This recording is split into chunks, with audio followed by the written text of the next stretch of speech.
Finally tonight, fighting poverty with a violin in the remote Himalayan foothills of India. Fred DeSam Lazaro of Twin Cities Public Television in Minnesota reports from Kalimpong.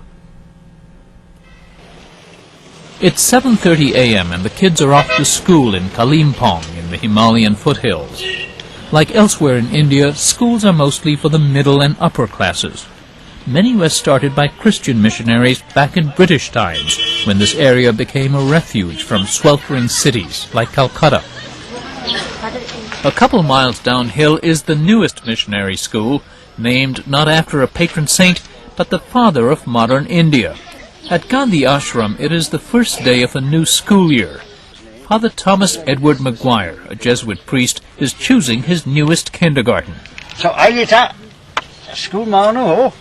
Gathered around him are dozens of anxious parents whose kids could never get into another school. A lucky 25 or so will get in. Sunita, Kate. Oh, good. Maguire's looking in particular for the name Bishwakarma, a name shared by people on the lowest rung of India's caste system.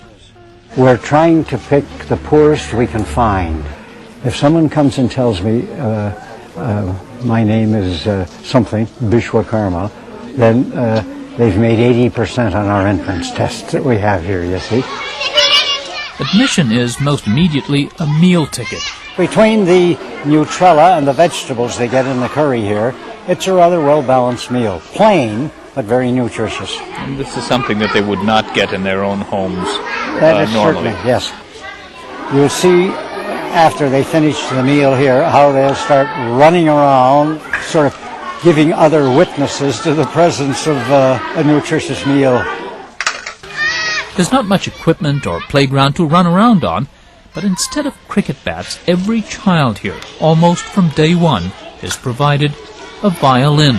3, 4. 1, 2, 3, 4. Most have never heard the instrument, certainly not playing Western music. But listen to the next class. They are 3 to 5 years along, but seem light years ahead. What made you think up this whole idea of teaching these kids violin and Western music? Well, I suppose first of all because I like it myself very much. I don't play. Father Maguire came here 50 years ago from Canada to teach in the prestigious Jesuit schools.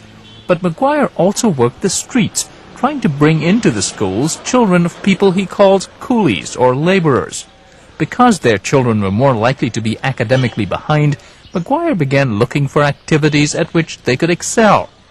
One day he asked a visiting violinist from the Calcutta Symphony to play for his street kids. And I told him before he came they might giggle or laugh or that sort of thing. And he said, fine, I'll be ready for that. He played for well over an hour and there was just rapt attention. So then I thought maybe they might take an interest in this kind of music. When he started his own school in the early 90s, with money from Indian, German, and Canadian donors, Maguire hired some of the coolie children he'd adopted years before to be teachers, including music director Rudramani Bishwakarma.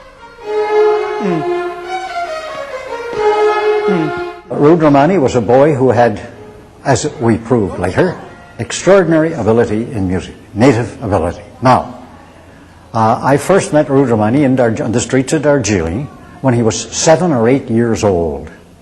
And he was just with a coolie. He was earning his own livelihood. Under Maguire's tutelage, he went on to get a college degree and, remarkably, just in the past 2 years, hearing aids to correct a severe impairment he'd endured since childhood. Rudramani says few words. His passion and eloquence are more evident in the music he plays, teaches, and arranges, everything from Mozart to movie scores to Nepali folk songs.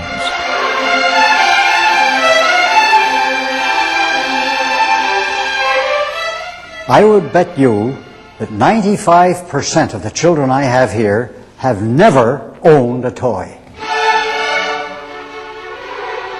All these children can do is sit around and play Mozart, lucky kids. They can't go and listen to boom, boom, boom, or on the TV. Bây giờ con thấy nhạc đó, मिठाई त यति दिएको थियो कि कार्टुनमा अस्ति Meet Kushmita Bishwakarma. Her parents labor on farmland in exchange for food and space for their tin-roofed home. We're happy, very happy. We're happy to see them go to study because we, of course, did not have a chance to study. Now they are able to get an education. They can have a better life than we did. For Kushmita and about 30 older students, Maguire has gotten scholarships to attend the so-called mainstream schools. So we'll have to go out and get measured for the school uniform. It's a big break, but it's also a social challenge to fit in. That's where their violins fit in, providing a boost in self-confidence.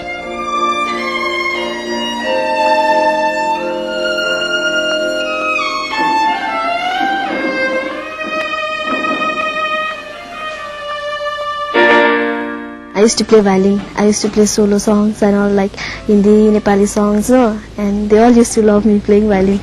And I had friends, many friends I had in convent. So you had many friends in the convent school because you were able to play violin. And I was good also. And you were good also? Yeah. She's good at the violin.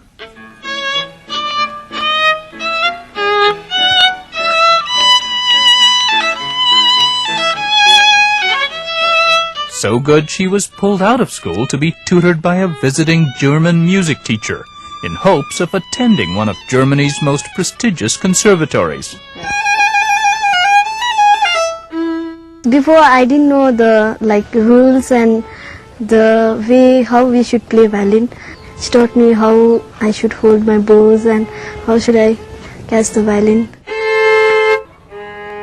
I want to come back to Kalimpong because my parents are here. I was born here. I studied in Gandhi Ashram School in Kalimpong. Would you like to be a teacher in Kalimpong someday? Teach music at Gandhi Ashram? Yeah. You belong to the Society of Jesus. Where is Jesus in this Hindu majority school? Well, my Christianity has lived here is trying to get breakfast for those kids in the morning. Huh? Go out and develop your talents. Huh? God created you for a purpose. God has a purpose in mind for you in this world today. What is it? You find out.